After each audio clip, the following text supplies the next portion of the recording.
Rain streaks the window of my tiny London flat. Cold, gray streaks match the cold, gray pit opening in my stomach. I'm 22, pacing the creaky floorboards, phone pressed to my ear so tight my knuckles ache. Tom's voice crackles through, my father, casual as if he's telling me about the weather, not admitting he stole my entire college fund. All of it. $42,000. Every scholarship, every summer job, every late-night shift at the diner, gone. You didn't need it anyway, he says through the speaker. Debts to clear up. What's done is done. No point getting upset about it now. Like it's nothing. Like he hasn't just yanked my senior year out from under me while I'm 3,000 miles from home. How much is left? I ask.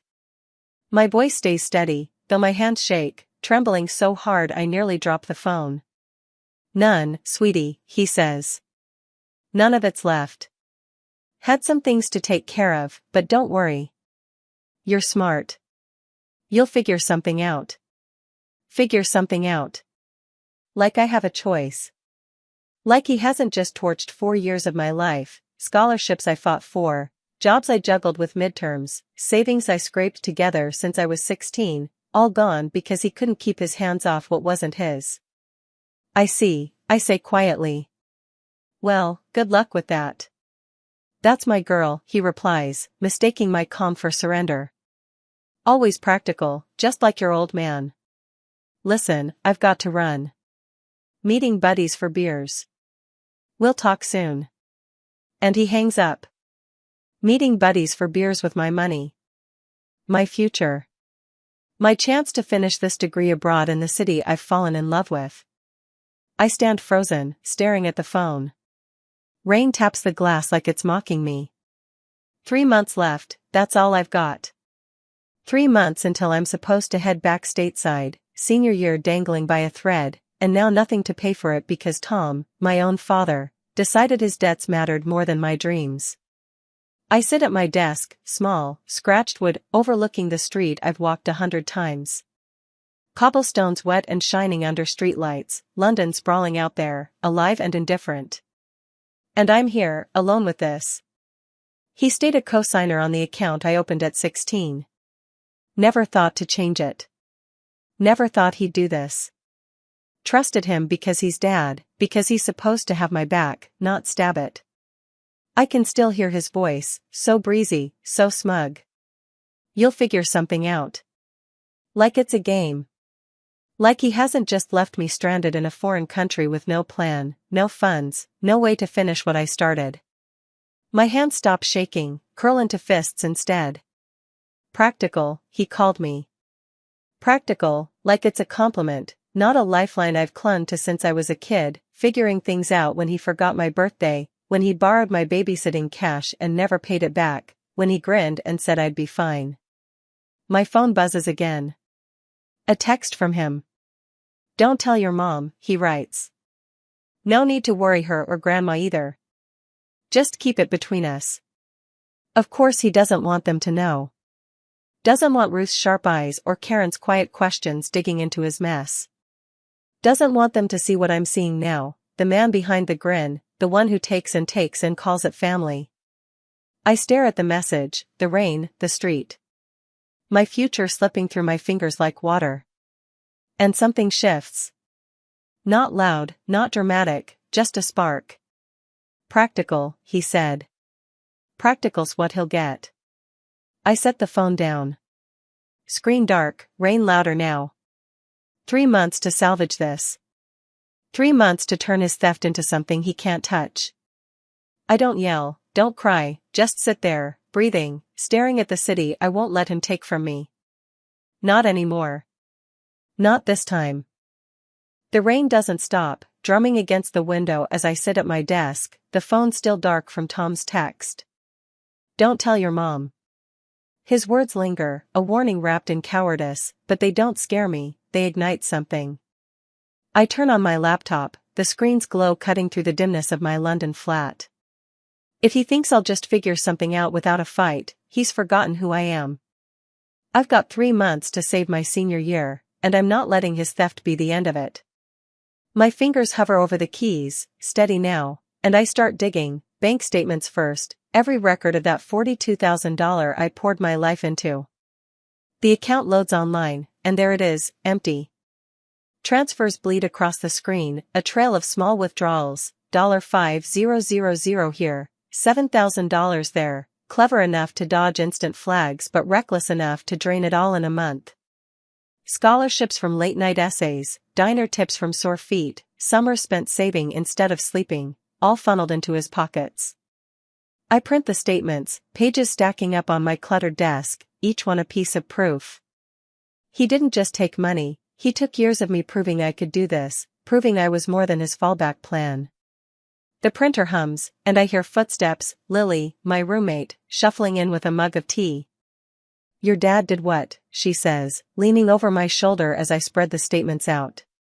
Her voice is sharp, incredulous, cutting through the quiet. "Can't you report him for theft?" I shake my head, tracing the account details with my finger. It had his name on it. Co-signer since I was 16. Legally, he had every right to access it. I just never thought he'd actually do this. Lily sets the mug down, steam curling up, and stares at me. "But that's your money, Mia." "He can't just," "He did," I cut in, my voice flat but firm. "He already has." She frowns, but I don't linger on her pity. I'm past shock now, into something colder, something practical. I should have known better. The memory hits hard, birthday cash at 9, $50 from Grandma Ruth he borrowed for gas, promising to pay me back with a wink, never did.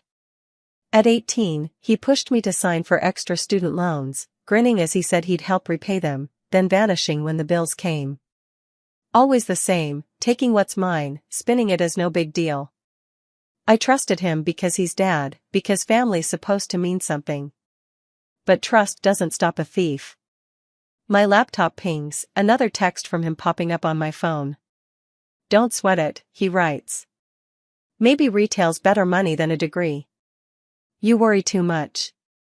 I stare at the words, his casual dismissal like a slap. Retail. Like my education's a hobby he can toss aside. The irony stings, he's out there sipping beers with my future, texting me to relax while I'm scrambling to save it. I don't reply. Instead, I open a new document and start a list, documentation first, bank records, proof of my deposits, scholarship letters I've kept in a folder since freshman year. Then options, legal resources, financial aid, part-time jobs here in London. 3 months isn't much, but it's enough if I move fast. He thinks I'm practical? Good. That's exactly Waddleberry him. I save the list, the click of the keyboard grounding me, each step a thread pulling me back from the edge he's pushed me to. Lily's still hovering, watching me work. "You're not gonna let this go, are you?" she asks, half a question, half a statement. "No," I say, meeting her eyes. "I'm not." She nods, a small smile tugging at her lips, and heads back to her room. Alone again, I pick up my phone, not to text him, but to call Ruth. My grandma's voice comes through after 2 rings, warm but edged with that sharpness I've always loved. "Mia, honey, how's London?" I hesitate, not ready to spill it all yet, just gathering strength. "It's good," I lie, then shift. "Can I ask you something about Dad?" "About money stuff?" Silence, then her tone hardens. "Is everything okay?" I don't answer that. "Not yet." "Just curious," I say, keeping it light, but her pause tells me she's already suspicious. "We'll talk soon," I add, hanging up before she presses. The rain's still falling, softer now, and I sit back, staring at my list, my statements, my plan. Tom thinks he's won. He has no idea what practical really means. The rain's faded to a drizzle by the time I set up my laptop for the video call, my flat quiet except for the hum of the screen. Ruth's email sits in my inbox. "Can we talk? There's something you should know," sent after our cryptic phone call last night. I've got my bank statements ready, texts from Tom's screenshot, my list of steps growing longer by the hour. 3 months to save my senior year, and I'm not doing it alone, not after what he's done. I click the link, and faces flicker onto the screen. Grandma Ruth, her silver hair pulled tight, Mom, Karen, eyes tired but searching, Aunt Lisa, my dad's sister, leaning forward like she's already braced for bad news. They don't know yet, but they will. Mia, what's going on? Ruth starts, her voice cutting straight through pleasantries. I don't hesitate, I lay it out. Tom took my college fund. All $42,000. Said he had debts, told me to figure it out. I hold up the bank statements, the numbers glaring even through the pixelated feed. Gone in a month, transfers he hid until I checked. Silence stretches, then Ruth's face hardens, her lips a thin line. That man stole from his own daughter, she says, not a question, a verdict. Karen's hands tremble as she leans closer to the screen. He told me you wanted a break from school, Mia. That you were thinking of moving home. Of course he did, he's always spun stories to cover his tracks. I flip through the screenshots, Tom's texts glowing like evidence in a courtroom. Don't sweat it, I read aloud. Maybe retail's better money than a degree. The irony twists in my gut, he's out there spending my future, telling me it's worthless. Lisa's eyes narrow, lawyer instincts kicking in. Any promises in writing? She asks, voice sharp. I pull up old emails, careless lines from him last year. That money's for your education, kiddo. I'll pay it back someday if I need to use it. Someday. Like it's a joke. Not binding, Lisa says, scribbling notes, but leverage. Good leverage. I nod, feeling the shift, shock fading, steely calm settling in my bones. Ruth breaks the silence, her fury palpable even across the ocean. I called him yesterday, asked about your fund. He squirmed, said everything was fine. Nervous as hell. She emailed me right after, sensing his lie. Now she knows why. He's always done this, I say, the words spilling out. Borrowed my birthday cash as a kid, pushed me for loans he'd never repay, took credit for my grades like they were his doing. Now my future's his fallback, and he thinks I'll let it go. Karen's face crumples, guilt mixing with anger. I had no idea, Mia. He's been lying to me too. I don't blame her, she's been untangling his messes longer than I have. Lisa leans forward again, practical now. The account's tricky with his name on it, but these emails, these texts, they show intent. We can push him. Push him. The idea lights something in me, not loud, not vengeful, just steady. He underestimated me, treated me like an extension of his schemes instead of a person with her own fight. I've been documenting everything, I tell them.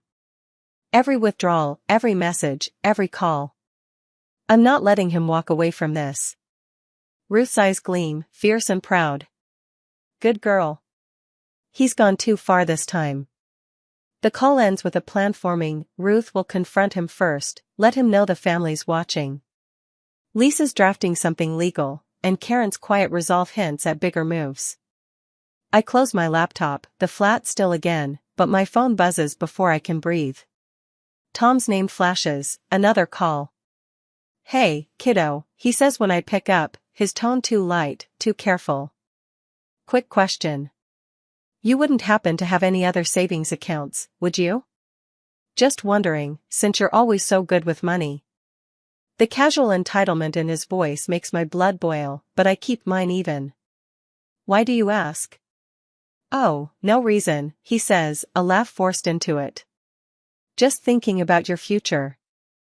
You know how dads are. Thinking about my future, like he did when he drained my fund, when he tried to talk me out of studying abroad, claiming I was ditching family. Sorry, Dad, I say, cutting him off. In class now. Talk later. I hang up, my pulse steady despite the heat in my chest. He's fishing, testing me, assuming I'm still his safety net. I open my laptop again, add to my list, close any accounts he might know about, transfer everything to a new bank. He won't touch another dime of mine.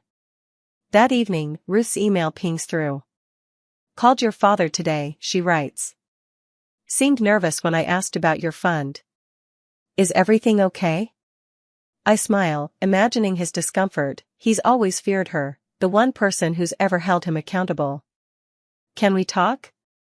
I reply. There's something you should know.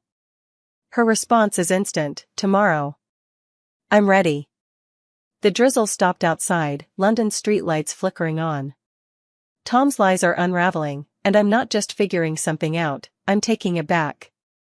Morning light filters through my flat's window, London waking up as I finish my third call to the university's financial aid office.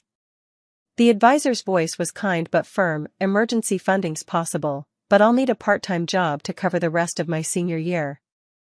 3 months left, and I'm not waiting for Tom to fix what he broke. My laptop's open, bank statements and my growing list beside it, new accounts set up yesterday, every penny I had left moved where he can't reach. He called again last night, fishing for savings, but I shut him down. Practical, he said. Practical's what's saving me now. I grab my coat and head out, the city's hum steadying my nerves. I've got a plan, and it starts today. The financial aid office is a blur of paperwork and promises. I show them the statements, explain the theft without breaking, and they nod, scribbling notes. We can defer some tuition, the woman says. Work study's an option too. I sign up for a library gig, nights shelving books, quiet hours to think. It's not enough alone, but with Ruth's insistence on pitching in, take it, Mia, I believe in you, it's a lifeline. Back at the flat, I'm barely through the door when my phone rings. Ruth's name flashes, her voice crackling with urgency. I'm at home. Your father just showed up. Won't let him past the porch.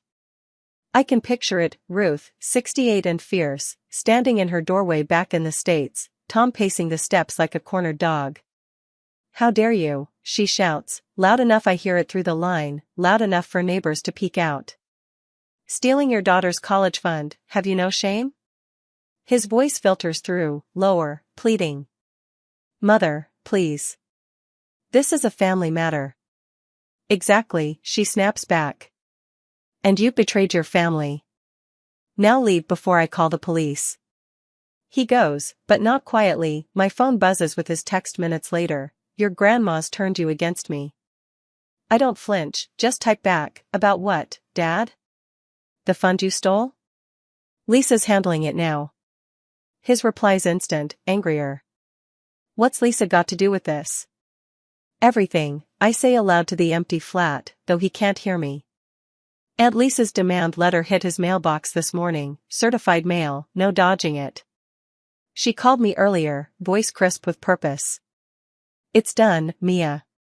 Detailed every withdrawal, gave him options to repay, or we escalate. I'd sent her more screenshots, Tom's texts, his someday emails, fuel for her legal fire. He calls me now, outraged, his casual mask slipping. You can't sue your own father, he yells, like I've crossed some sacred line. Watch me, I say, calm as steel, and hang up.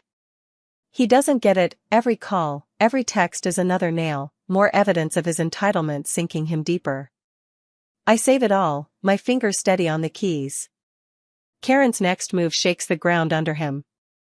Mom files for divorce that afternoon, papers citing years of lies, financial infidelity, they call it. I'm on the phone with her when she tells me, her voice trembling but resolute. He's been hiding things, Mia. Gambling debts, loans I didn't know about. Your fund was just the last straw. I hear the courthouse echo behind her, imagine Tom's face when he's served. Later, Lisa texts me a courtroom snippet, the judge, incredulous, leaning forward. You emptied your daughter's college fund to pay gambling debts?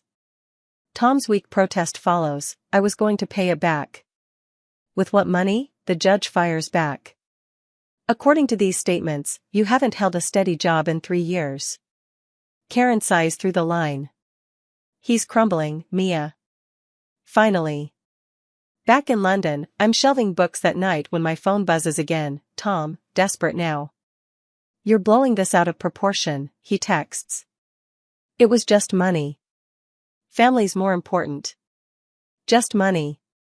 Like $42,000 wasn't my future, like he didn't trade my degree for his bar tab. I don't respond, just forward it to Lisa. Let him dig his hole, she'll bury him with it. The library's quiet, rows of spines stretching into shadows, and I feel the weight lifting, piece by piece. Funding's secured, jobs in place, families closing ranks. He thought I'd fold, thought practical meant passive. He's wrong. Every step I take is a wall he can't climb. Ruth calls again as I'm walking home, streetlights glinting off wet pavement. He tried the porch stunt again, she says, a laugh in her voice. Told him to talk to Lisa. He stormed off, kept saying you'd regret this. Regret what? I ask, my breath fogging in the cool air. Holding him accountable? She chuckles, fierce and warm. Exactly. He's scared, Mia. He should be. I smile, the first real one in days, and hang up. Back at the flat, I add to my list, monitor repayments, check in with Lisa. Tom's texts keep coming, denial, anger, guilt trips, but I don't answer. He's not in control anymore.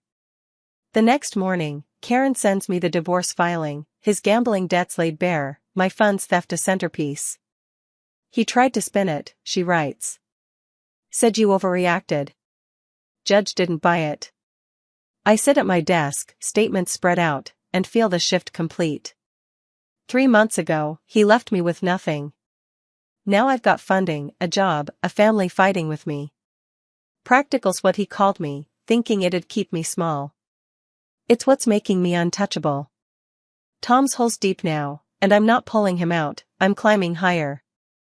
London spring air creeps through my flat's window as I check my bank account, first repayment from Tom hit today, $500 yanked straight from his paycheck. Lisa's demand letter worked, legal pressure forcing him into a real job after years of dodging. I'm shelving books at the library when my phone pings again, Ruth texting from the States. He's whining about the payments, she writes. Called yesterday, begged me to make you drop the plan. I smile, sliding a novel into place. He's crumbling, just like Karen said in court, and I'm not lifting a finger to stop it. 3 months ago, he stole my future. Now, every deposit's a brick in mine, built without him. Back home, the family's closing ranks tighter. Karen's divorce pushed through last week, her attorney uncovering Tom's hidden accounts, cash he'd stashed while claiming poverty. Bigger settlement than he expected, she tells me over the phone, her voice lighter than I've heard in years. Your funds theft tipped the scales. Lisa's digging deeper too, finding his lies stretched beyond me, new truck bought last fall, vacation pics on social media, golf club dues he somehow kept up. He's not broke, she says when I call her. Just good at hiding. Not good enough, though. I save her update with the rest, statements, texts, proof piling up like armor. Tom's texts keep coming, a flood of desperation now. You're ruining my life, he writes one night as I'm studying. My own daughter turning against me like this. I don't reply, just forward it to Lisa, let her stack it with the others. He shows up at Ruth's again, louder this time, neighbors gawking as she bars the door. Your grandma at my party last week said he tried guilt next, Karen tells me later. Said he's learned his lesson, asked why you can't forgive. Has he learned? I ask, thinking of his golf club brag online last month, my money funding his swing. No, she sighs. He's learned he can't manipulate you. That's different. Graduation day looms, and I'm walking campus when Lily hands me my cap, black, tassel swinging, mine despite him. The ceremony's tomorrow, and I'm ready, degree paid for with work study, Ruth's help, emergency funds I clawed back. Tom tries to crash it, showing up uninvited, voice booming across the lawn. That's my girl, he yells, playing proud dad to strangers. Lisa's there in seconds, escorting him out before I even step on stage. Your success is yours, she whispers as he's led away, his grin faltering. He doesn't get to claim it. I nod, stepping up to the podium, diploma in hand, his underestimation my fuel, not his triumph. That night, Ruth hosts my party, family gathered, no Tom in sight. Cousins swap stories over cake, Beth, his sister, laughing about cash he took from her kids' birthday cards years back. Same old Tom, she says, texting me later. Tried me too, thought I'd bail him out. I pin his latest Christmas card to my board when I get home, thick with fake cheer, still paying for one mistake, scrawled inside. Next to it, my degree, my library pay stub, my new job offer from a London firm. His words don't sting anymore, they're just noise, drowned out by what I built. He thought practical meant weak. He's learning it means unbreakable. The cascade keeps coming, relatives I barely know call, disgusted by his stunts, his facade cracking wide open. Karen's divorce exposed more, loans in her name, lies to friends about investments. He's got no one left to borrow from, Ruth tells me, her voice satisfied. Finally ran out of excuses. I sit at my desk, repayments ticking in, graduation behind me, and feel the quiet triumph settle. Not loud, not bitter, just mine. Tom's world shrinks as mine grows, and he can't stop it.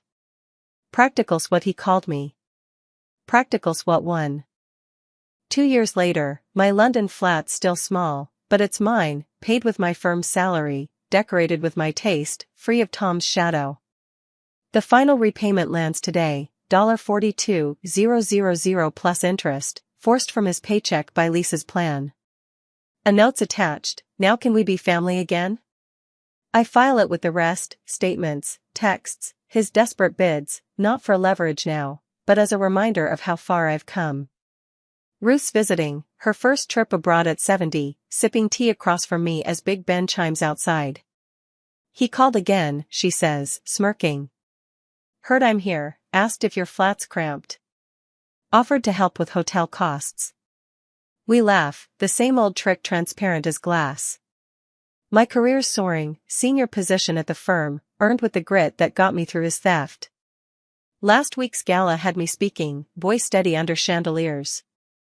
Sometimes those who should lift you become obstacles, I told the crowd, not naming him. Their underestimation becomes your motivation. Tom saw it online, Ruth got his rant secondhand. She's using my mistake for attention, he'd whined. No, Ruth replied, sharp as ever. She's successful because she's strong. Big difference. I smile at her now, her pride warming the room more than the tea. Not just what you achieved, she says, but how. You didn't let him turn you bitter. He keeps trying, birthday card last month, first in years, signed your biggest supporter. The audacity makes Karen laugh when I tell her over the phone. He tagged you in old photos too, she adds, claiming he built your dreams. Lisa drafted a cease and desist when he hinted at investing in my education again, paper trail still my shield. His latest scheme's flailing, telling family friends he's got London connections, charging consulting fees for fake job leads. Your father says you're hiring, one wrote me. I shut it down fast, no influence, no truth, just Tom grasping at my success. Ruth's visit ends at my favorite pub, her glass raised. Your success is all the response he needs, she says. I nod, the weight of it sinking in, degree on my wall, firm promotion, flat I've made home. Back at work, Jake, my cousin, texts from the States, debt-free thanks to me. Tom said your overreaction taught him a lesson, he writes, laughing. Guess who's got a lawyer now? Lisa chimes in, he's learned to avoid family with teeth. I grin, pinning his last Christmas card, when will you let it go? Next to my latest raise. His signature's just ink now, not power. The repayments are done, his world shrunk, Karen remarried, happy, tells me over Skype, he thought stealing would keep you dependent. It set you free. She's right, every move he made pushed me higher, his punishment not the money but watching me thrive beyond him. He calls Ruth one last time as I'm packing for a work trip, begging her to soften me. You're done funding his lifestyle, she tells him, hanging up. I board my flight, London fading below, and feel it, freedom, earned not given, built from his mistake and my resolve.